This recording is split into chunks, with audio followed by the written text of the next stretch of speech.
మేమంతా నీ వెంటే ముందడుగెయ్యాలి.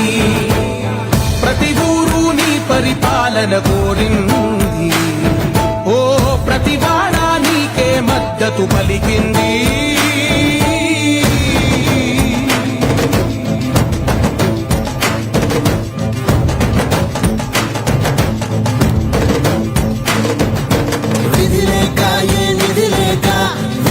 కదిలిన రాష్ట్రాన్ని శూన్యం నుంచి సౌభాగ్యానికి నువ్వే మార్చావు.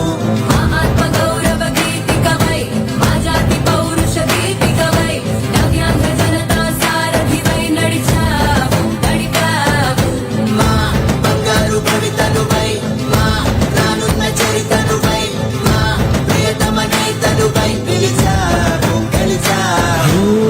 సగమున ఆగిన ఉన్నతి కోసం, ఆంధ్రుల కల అమరావతి కోసం, ఓలవరం సాకారము చేయగా పొంగిపోతా ఉంది. ఆవేదన పాదించగరే పటి దారికి దీపము నీవై రాష్ట్రము నేలగరావా. నాయకుడా నాయకుడా మళ్ళీ నువ్వే రావాలి, నవ్యాంధ్ర పాలకుడై నువ్వే గెలవాలి. నాయకుడా నాయకుడా మా తోడై నువ్వుండాలి, మేమంతా నీ వెంటే ముందడుగెయ్యాలి. ఏనాడు నీ పరిపాలన మాకు వరం, నీ వల్లే ఈ రాష్ట్రపు సంక్షేమం సత్యం నిత్యం సఫలం.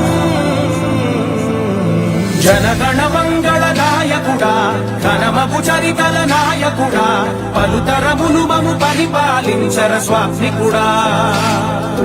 నవయుగ మేధో సైనికుడా, సమయము తెలియని సేవకుడా, యువ నవ్యాంధ్రకు ప్రగతిని చూపర సాధకుడా, వైతాళికుడా.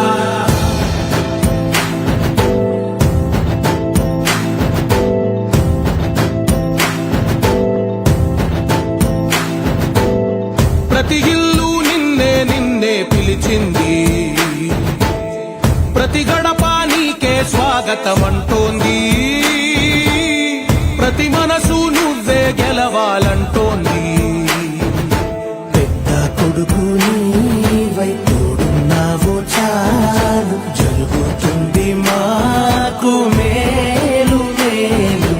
ఇంటి పెద్ద నీవై నిలిచి ఉంటే చాలు, విసి తోవ రాష్ట్రమంతటా శాంతి క్రాంతి సంతోషాలు. నాయకుడా నాయకుడా మళ్ళీ నువ్వే రావా.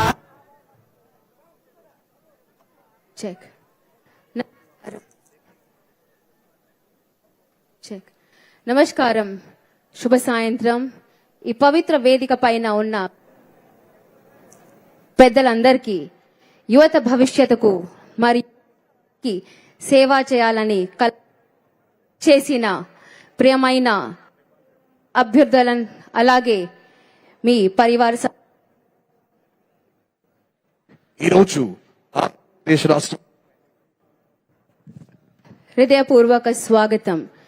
ఈరోజు కేవలం ఒక ఈవెంట్ కాదు, ఇది ఒక ప్రయాణం. సేవ, ధైర్యం, క్రమశిక్షణ అనే మూల స్తంభాలు పై నిలబడే పోలీస్ వృత్తిలోకి మీ కలలకు ఆరంభం. యువగలం అంటే యువత ఒక బలమైన గొంతు. ఆ గొంతు శాంతి భద్రతలను కాపాడగా మారాలని కోరుకుందాము. అలాగే క్రమానికి విచ్చేసిన గౌరవనీయులైన మంత్రులు, ఉన్నత అధికారులు, పోలీస్ రిక్రూట్మెంట్ లో కీలక పాత్ర పోషిస్తున్న ఆఫీసర్స్ అందరికీ హృదయపూర్వక స్వాగతం. ఈ రోజు ఆంధ్ర రాష్ట్రంలో 4000 పైచిలకు మంది అప్లై చేస్తే అందులో కేవలం 6014 మంది సెలెక్ట్ అయ్యారంటే మీ యొక్క కృషికి, మీ యొక్క పట్టుదలకు, ఆంధ్రప్రదేశ్ రాష్ట్రం పట్లున్న గౌరవానికి తగ్గ సార్థకతగా విధులు నిర్వహించినటువంటి మీ అందరి జీవితాలు వైవిధ్య భరితంగా మార్చడానికి ముందడుగులు వేస్తూ ఈనాటి కార్యక్రమ ముఖ్య అతిథి ఆంధ్రప్రదేశ్ రాష్ట్ర ముఖ్యమంత్రి వర్యులు శ్రీ నారా చంద్రబాబు నాయుడు గారు, అదేవిధంగా ఉప ముఖ్యమంత్రి వర్యులు శ్రీ కొణిదెల పవన్ కళ్యాణ్ గారు, హోం మంత్రి వర్యులు శ్రీమతి వంగలపూడి అనిత గారి ప్రాంగణంలోకి విచ్చేశారు. కార్యక్రమంలో ముందుగా ఏ విధంగా అయితే పోలీస్ వ్యవస్థ యొక్క విజన్ ఉంటుందో, ఏ విధంగా పోలీస్ వ్యవస్థ పని చేయాలో వీటన్నిటికీ రూపకల్పన చేసిన ఒక ఏవీని ప్రజెంట్ చేయవలసిందిగా టెక్నికల్ టీం వారిని అభ్యర్థిస్తున్నాం.